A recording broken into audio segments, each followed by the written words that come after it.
हम सोने के गहने नहीं खरीदेंगे, सोना नहीं खरीदेंगे। विदेशी मुद्रा बचाने के लिए हमारी देशभक्ति हमें चुनौती दे रही है और हमें इस चुनौती को स्वीकार करते हुए विदेशी मुद्रा को बचाना होगा।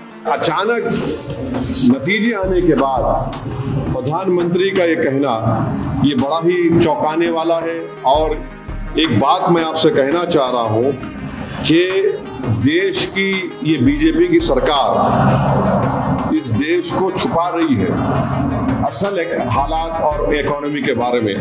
आप देखिए कि हम 104 tonne gold bank of England से और बैंक ऑफ इंटरनेशनल सेटलमेंट से सेकेंड हाफ ऑफ 2025 में हमने उनसे ट्रांसफर किया है। तो ये चीजें हैं। अब देश को तकलीफ उठाने का वक्त आ चुका है देश की जनता को, और उसको प्रधानमंत्री देशभक्ति से जोड़ दे रहे हैं। ये कैसा होगा? हमारी तरफ से अपील किया जा रहा है कि गोल्ड ना खरीदें, तेल बचाएं। इस पूरे अपील को आप कैसे देखें?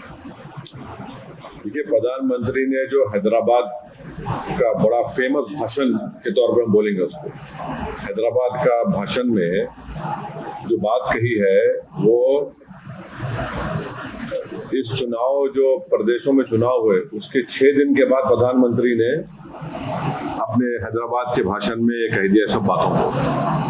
अब सवाल ये पैदा होता है कि आप प्रधानमंत्री देश को बता रहे हैं कि चुनाव चल रहा था तो मैं आपसे वोट मांग रहा था, और वोट मांगते वक्त मैं आपके नहीं कह सका कि चुनाव के बाद हम पेट्रोल, डीजल और एविएशन फ्यूल पर उसकी कीमत बढ़ाने वाले हैं। तो प्रधानमंत्री ने अब ये कह रहे हैं कि ये देशभक्ति की बात कर रहे हैं कि देशभक्त वो है जो इन सब चीजों को बर्दाश्त करे।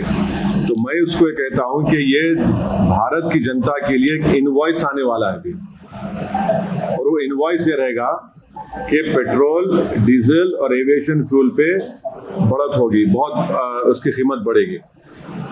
मेरा सवाल बीजेपी से ये है कि जब चुनाव चल रहे थे तो आपको ये सब नहीं दिख रहा था, और फिर पेट्रोलियम मिनिस्टर ने खुद पब्लिकली ये कह दिया कि नुकसान हो रहे हैं। तो भैया, चुनाव तो जब चल रहा था आप नहीं बोले।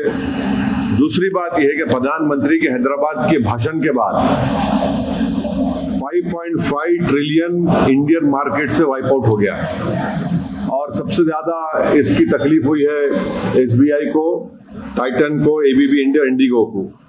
क्यों? क्योंकि अब आप देखेंगे आने वाले दिनों में ये ऑयल पर कीमतें बढ़ेंगी। दूसरा ये है कि जब आप इतना बर्दाश्त किए, आप क्यों नहीं बर्दाश्त करते? जब तो वेस्ट एशिया में जंग तो खत्म होने वाली है, बिल्कुल सीज के करीब हो चुकी है, आप प्रधानमंत्री को क्यों ख्याल आ रहा है ये? तीसरी बात यह है कि अगर पेट्रोल, डीजल पर कीमतें बढ़ेगी तो इससे गरीब, खासतौर से गरीब आदमी पर बहुत बड़ा बोझ पड़ने वाला है। ट्रांसपोर्टेशन कॉस्ट बढ़ जाएंगे और इससे इन्फ्लेशन बढ़ेगा। तीसरी बात यह है कि अभी जब ये बात कर रहे हैं प्रधानमंत्री हमारे रिजर्व्स के बारे में, अब आप देख लीजिए कि हमारे जो फॉरेन इन्वेस्टर्स हैं, हमारे विश्वगुरु हम बोलते हैं अपने आप, फॉरेन इन्वेस्टर्स ने मार्च 2026 में 1 लाख करोड़ यानी $11 बिलियन को इंडियन मार्केट से लेकर चले गए। अब ये पैसा इसलिए निकाल रहे हैं कि ये भारत से मोहब्बत करते, ये इसलिए निकाल रहे हैं कि मोदी गवर्नमेंट इस बात को मानने को तैयार नहीं है कि हमारी माइक्रो इकोनॉमिक्स ब्लीड हो रही है। और उसी में आप देख लीजिए कि ये विश्वगुरु की इकोनॉमी नहीं है, ये इकोनॉमी जो है वर्स्ट परफॉर्मिंग करेंसी है इमर्जिंग मार्केट्स में। हमारी इमर्जिंग मार्केट्स 2026 में हमारी वर्स्ट परफॉर्मिंग करेंसी है, और हमने $38 बिलियन ऑफ रिजर्व हमने 90 दिन में उसको इस्तेमाल किया है। तो इसी वजह से एक अंग्रेजी की कहावत है इकोनॉमिक्स लैंग्वेज में कि the foreign investors are voting with their feet to the tune of 11 billion in 1 month. माने ये लोग जो है 1 लाख करोड़, उसको आप कन्वर्ट करेंगे रुपीस से डॉलर में तो 11 बिलियन उन्होंने ये किया। ये ईरान वॉर ने नहीं किया, ये ईरान अमेरिका की वॉर ने इसको एक्सपोज कर दिया है। अब इसका एक और वजह यह है क्योंकि हमने ट्रम्प को ये कह दिया है कि हम $500 बिलियन का जो भी है उनसे सामान खरीदेंगे। अब हो क्या रहा है कि आज 90 कितना हो गया, 95 रुपीस के करीब, 95 के ऊपर हो गया है। तो अब जब हमने ट्रेड डील साइन किया यूएस से, हमारे यूएस से एक्सपोर्ट्स है 2025 में 39 बिलियन। अब क्योंकि अब 261 बिलियन नेक्स्ट 5 इयर्स में करना है, बादशाह सलामत को हमने, जो ट्रम्प आजकल अपने आप को शाहजहां जहांगीर बने हुए हैं, तो ये 239 बिलियन का गैप इस डील में है। तो इसीलिए अब हमको ट्रम्प को खुश करने के लिए खरीदना है। तो मोदी गवर्नमेंट की परेशानी हो गई है कि जितना डॉलर हम परचेस करेंगे, इंडियन रिजर्व हमारे उसमें कम होंगे। एनर्जी क्रंच है, तो एनर्जी क्रंच को ओवरकम के लिए ट्रम्प बोल रहा है कि मुझसे खरीदो आप, क्योंकि आपने ये ट्रेड एग्रीमेंट कर लिया है। तो ये बोलना चाह रहा हूं आपको कि प्रधानमंत्री कह रहे हैं कि सोना मत खरीदो, बाहर मत जाइए, एडिबल ऑयल कम करिए, फॉरेन गुड्स कम करिए। क्यों कह रहे हैं सब? ताकि उनके पास डॉलर बचे, ताकि वो ट्रम्प को ह्यूस्टन में दे सके। ये असल मकसद है। तो ये देशभक्ति है नहीं है, ये आप देख लीजिए। अब एक और बात आ जाइए गोल्ड पैराडॉक्स के ऊपर।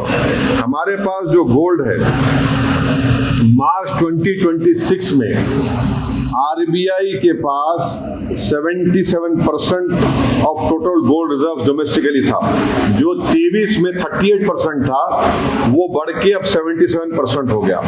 अगर गोल्ड खरीदना इतना डेंजरस है, जो हैदराबाद के भाषण में प्रधानमंत्री ने कहा, हम अपने बेटियों के लिए, अपनी महिलाओं के लिए ये खरीदते हैं, तो आरबीआई इतना गोल्ड क्यों खरीद रहा है भाई? फिर आरबीआई आज की तारीख में गोल्ड खरीद रहा है, इसमें कोई आप डिनाई नहीं कर सकते। और उल्टा कर रहा है आरबीआई, जो प्राइम मिनिस्टर ने कहा है। और ये है तो सेफ आंसर प्लेन है। आंसर प्लेन क्या है कि बीजेपी चाहती है कि स्टेट के पास गोल्ड रहे और डॉलर दिया जाए ट्रम्प के लिए। तो इसी वजह से आप देख रहे हैं कि 1991 में हमने 47 टन गोल्ड लंदन से उठाया, बैलेंस ऑफ पेमेंट क्राइसिस हुआ था। अब 2026 में यही भारत एयरलिफ्ट कर रहा है गोल्ड को लंदन से। और अब ये सवाल भारत की जनता को तय करना है कि 691 बिलियन के रोबस्ट रिजर्व्स हमारे पास हैं, और हम एक बुलियन होम लाइक कंट्री इतना है, तो हमको ट्रबल क्यों हो रही है फिर? तो ये अचानक नतीजे आने के बाद प्रधानमंत्री का ये कहना ये बड़ा ही चौंकाने वाला है। और एक बात मैं आपसे कहना चाह रहा हूं कि देश की ये बीजेपी की सरकार इस देश को छुपा रही है असल हालात और इकोनॉमी के बारे में। आप देखिए कि हम 104 tonne gold bank of England से और बैंक ऑफ इंटरनेशनल सेटलमेंट से सेकेंड हाफ ऑफ 2025 में हमने उनसे ट्रांसफर किया है। तो ये चीजें हैं। अब देश को तकलीफ उठाने का वक्त आ चुका है, देश की जनता को, और उसको प्रधानमंत्री देशभक्ति से जोड़ दे रहे हैं। ये कैसा होगा? चुनाव जब चल रहे थे तो आप सीना तान कर बोल रहे थे, आपने एक्साइज ड्यूटी को भी आपने कट कर दिया, आप चुनाव हो गए, तो अब ये सब बोझ देश की जनता पे आयद होने जा रहे हैं।